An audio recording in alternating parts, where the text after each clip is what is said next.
So the Rugby Championship has ended for 2024, and in this video, I'm going to be giving my team of the tournament, the players who I feel have stepped up and really shone for their individual sides. But it is going to be extremely challenging. There are many more players than just the 15 I've selected who had outstanding Rugby Championship competitions. And the problem that we've got is in certain positions, there are a lot of standouts. So hopefully, I do select the right players there. But of course, do let me know who your team of the tournament is in the comments down below. But jumping straight into the front row, number one, this is where I've gone with Oxnashare. That man is an absolute beast when it comes to scrums. His running game, a little bit underappreciated, I think, and he's also a workhorse for the South Africans, playing many games throughout this Rugby Championship. I would definitely have the Ox up there at the moment in terms of one of the world's best, if not the best, loose head prop. So that is why he is my first man in my team of the tournament. Number two, this is where I've gone with Cody Taylor. Now, there are a couple hookers who did extremely well throughout this Rugby Championship comp. Cody Taylor in particular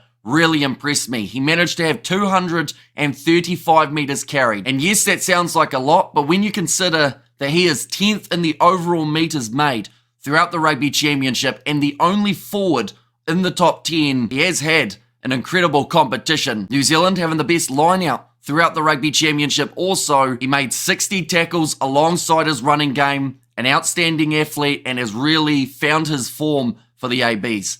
And at that front row, now Malcolm Marx, definitely an honourable shout in terms of the fact that he got himself 4 tries, but I would say that even though Marx was strong at times, he also still, for me anyway, had a bit of a scratchy Rugby Championship at times, not quite getting those turnovers that we're used to seeing from him, but I would still definitely have him up there as the second best hooker throughout the Rugby Championship. But moving on to 3, this is where it gets difficult because I feel like this is slightly more to do with what type of tight head prop you enjoy watching. For me, I've got 2 options here, Frans Malherbe or Tyrell Lomax. Now, in my opinion, both of them have had very good competitions. Frans Malherbe, the scrums that the Springboks were putting down, definitely in that last game up against Argentina, were extremely dominant from the very first whistle. And of course, Frans Malherbe, one of the reasons that the Springboks can assert such a dominant scrum no matter when it is throughout the 80 minutes. Tyrell Lomax, though, he's had a very good competition, not just with the scrums, but also more so with his tackling and a little bit of the running game. You don't see as much of the running from Frans Malherbe. He's more of that scrummager and getting in those breakdowns. Lomax, though, a part of the All Black scrum that did have a 91% success rate throughout the Rugby Championship. The Springboks, they actually only had 79%, which I found really surprising when looking through at the stats. But of course, anytime Malherbe is on the field, it is extremely different to when they have someone like a Thomas du Toit in that prop and jersey. So I would probably still go Frans Malherbe, because if you're looking at a tight head prop and what their main job normally is, that is to scrummage, but I'd definitely give Lomax a massive shout in terms of what he was able to do in the comp as well. But now moving on to the locking jaw. Number 4, this is where I've gone with Tupavai. Right, so you may have noticed that I didn't select Eben Etzebeth as my number 4, and all I'm going to say is I recorded the video at 2 a.m. It's currently 4 a.m.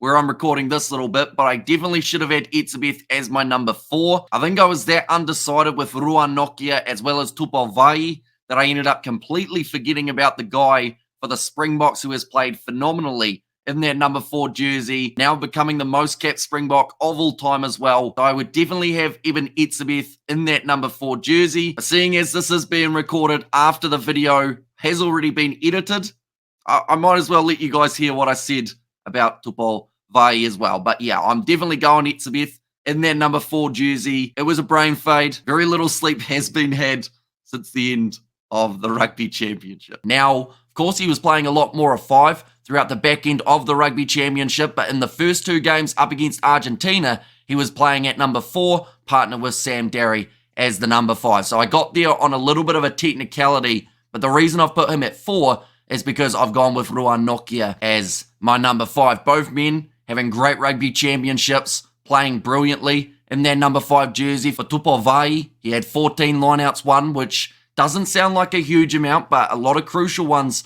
amongst those 14, getting a few lineout steals and also making 72 tackles alongside a few turnovers. One, Ruan Nokia, he had the most lineouts won out of any lock in the Rugby Championship with 32, and I would say he was one of the breakthrough players of this Rugby Championship, a guy who wasn't being given minutes last year because of the guys that the Springboks normally would have available. Franco Moster, Lud Diacha, Snyman as well. So the fact that Ruan Nokia in some regards has found the perfect time to come into that Springboks jersey, and he's well and truly cemented himself as a future prospect. So I have gone with Nokia alongside Tupovai, two guys to definitely keep an eye on for the November internationals. Now moving on to the loose forward trio. Number 6, I've gone Wallace Satiti. Now, you could argue that he hasn't actually had that much game time throughout this Rugby Championship, and I've also said it multiple times, if it wasn't for the Ethan Blackadder injury, I can't guarantee we would have even seen Wallace Satiti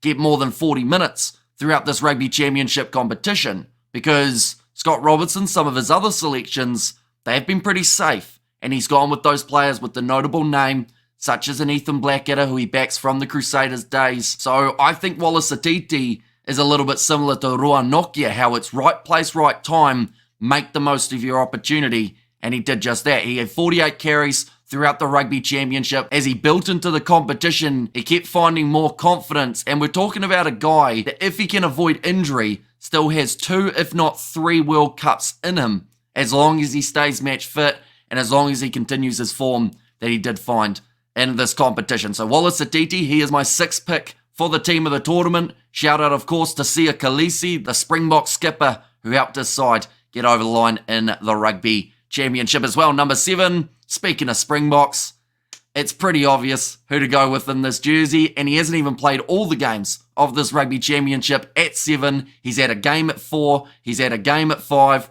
The other games, though, he's been playing at 7. Peter Steph-Toy, what a man out there on the field. He's had 3 tries throughout this Rugby Championship. He is an absolute unit, a workhorse, a man that you want out there on the field who can lead you front and centre in a difficult game, and he just manages to turn momentum around in an instant. And it may sound like I'm talking him up a little bit too much, but the thing is, when you watch him out there on the field, you can just see why, at the moment, he's one of the best forwards in World Rugby. And I actually got asked that question on the live stream recently. They said, who are your top 3 forwards in World Rugby at the moment? Without hesitation, the first man I put on that list was Peter Steph-Toy. So I would have him as the number 7. I should also give a little bit of a shout out to Fraser McWright for the Australians. He's worked hard and he's put in some really good shifts for the Australians. It's just, as a whole, Australia haven't really been able to back him up. Number 8,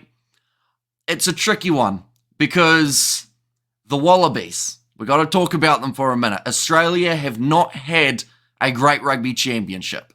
In fact, they've had a very poor one.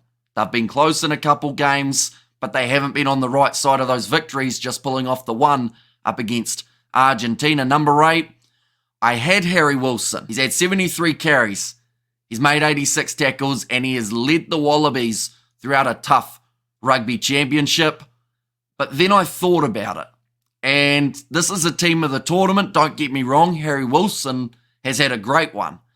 But if you're looking at stats and you're looking at performances, even though I think a lot of people would argue this wasn't even this man's best competition, but he still gets that number 8 jersey, in my team of the tournament have gone with Ardie Savea. Now, he did have more carries than Harry Wilson, having the 89.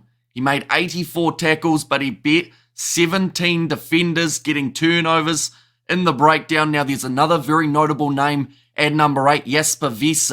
He was tremendous for the Springboks. He's had some really standout performances, and him and Eldrick Lowe, those two are going to be jockeying for that number 8 jersey for a very long time because both of them are in great form. Jasper Wiese, though, because he missed those first 2 games, whereas Savea has played all of them for New Zealand, that's where I gave him just that little bit of an edge. But honestly, Harry Wilson, Jasper Wiese, Ardie Savea, in the intro, I said there were certain positions that you could pick multiple players, and that also isn't even mentioning Joaquin Oviedo for the Argentines, who's actually had a very good competition as well. But yeah, I'll go Ardie Savea, but only just, as there have been some great number 8s. Now moving on to that number 9 jersey, I have gone with Cobus Reinach. Now, I don't think there's been a huge amount of standout halfbacks throughout this Rugby Championship competition. Reinach, I feel, has been the consistent, strongest option. Ratama, he was probably someone that a lot of people would have considered for their team of the tournament, but just not really getting enough game time, in my opinion anyway, to get into that side. Reinach, he's had a few more games under his belt. He has had some interesting moments where sometimes hasn't quite gone his way, but overall I think has been, like I said, the more consistent 9. And the Springboks, they've scored some phenomenal tries in which they wouldn't have been able to happen had it not been for Reinach getting that ball out there as quickly as possible. But I will mention, out of the two that I've just said, I would say that Ratama has had the better solo game, and that was up against Australia in the first test match of the Bledisloe Cup. That man beating 8 defenders in that contest, keeping that ball moving swiftly, something that we don't really see from TJ that much in that AB's number 9 jersey. Yeah, Reinach, he is my number 9. And at number 10, I've gone with Thomas Albanoz. Now, I did have Sasha Feinberg, Mngomezulu down for a little bit here, but then when I was breaking down all the stats, Thomas Albanoz has had an underrated Rugby Championship. He has been phenomenal for the Pumas, and when looking through at the stats, you'll know exactly why I'm saying that. 2 tries, 270 metres carried for a number 10, remember. He only plays 10, and he didn't even start all the games. One match, he came off the bench, had 6 carries, and made over 100 metres. 38 carries for him to make that 270 metres, so he's making about 8 or 9 metres per carry. 15 defenders beaten, 4 clean breaks. He's got 2 turnovers won, and he's also registered 44 points for the Pumas throughout the competition. Now, him versus Santiago Carreras in that number 10 jersey, I feel like at the start of the Rugby Championship, it seemed like a one-horse race, with Santiago Carreras being the best option. By the end of the Rugby Championship, I don't think there was any way you could deny Thomas Albanoz that starting 10 jersey. But moving on to the centres now, and speaking of Argentines, number 12, I have gone with Santiago Chochabarez. Now, I do hope that the injury to his knee isn't as severe as it first looked, because that is a man that they definitely do not want to lose for the November internationals. He has so far throughout this Rugby Championship had 148 metres carried. He's beaten 8 defenders, had 4 clean breaks, and also has had 3 try assists. Now, in terms of attack, there are a couple other players in this Rugby Championship that have registered slightly better stats. But defensively, Santiago Chochabarez, he has made 67 tackles from that number 12 jersey. And we've got to remember, the last game up against the Springboks, he had to go off with that knee injury. But before that, he had already made 7 tackles throughout that game. So the other options I had in that number 12 jersey, they were Damien Dialendi, who I feel has been really strong, running the ball hard, and also getting those turnovers in the breakdown. And then a little bit of an underrated Rugby Championship for Geordie Barrett. I know a lot of people have been critical of that All Black centre pairing, but I think that is mainly directed at Rico Ioane. And I feel like Ioane's poor performances at the start of the Rugby Championship actually overshadowed the great work that Barrett was doing. He's had 216 metres carried, 14 defenders beaten. He's had 2 try assists. He's had 52 carries, and he also scored a try for the All Blacks as well. But I just felt like that defensive work of Santiago Chochabarez going all day up until the knee, unfortunately, did give way. He's my number 12 for my team of the tournament. And on the outside, number 13, Jesse Krill, a man who started every single game for the Springboks. Now, I should mention, Santiago Chochabarez started every single game for the Pumas, so this is a pretty handy midfield combination. Jesse Krill, 8 clean breaks, the most out of any player throughout this Rugby Championship. 261 metres carried as well for that man. He is an athlete and a half, and he's really been going from strength to strength when it comes to his attacking as well as defending. So Jesse Krill, he's my outside centre, and that now brings us on to the back 3. Number 11, there have been some standout players. Mateo Carreras, he had a great tournament for the Argentines. Kurtley Aronsa, yes, he didn't have the best end, I guess you could say, to his Rugby Championship, but he actually started extremely well, having a great game up against the Australians. But number 11, I've gone with the leading try scorer of the competition,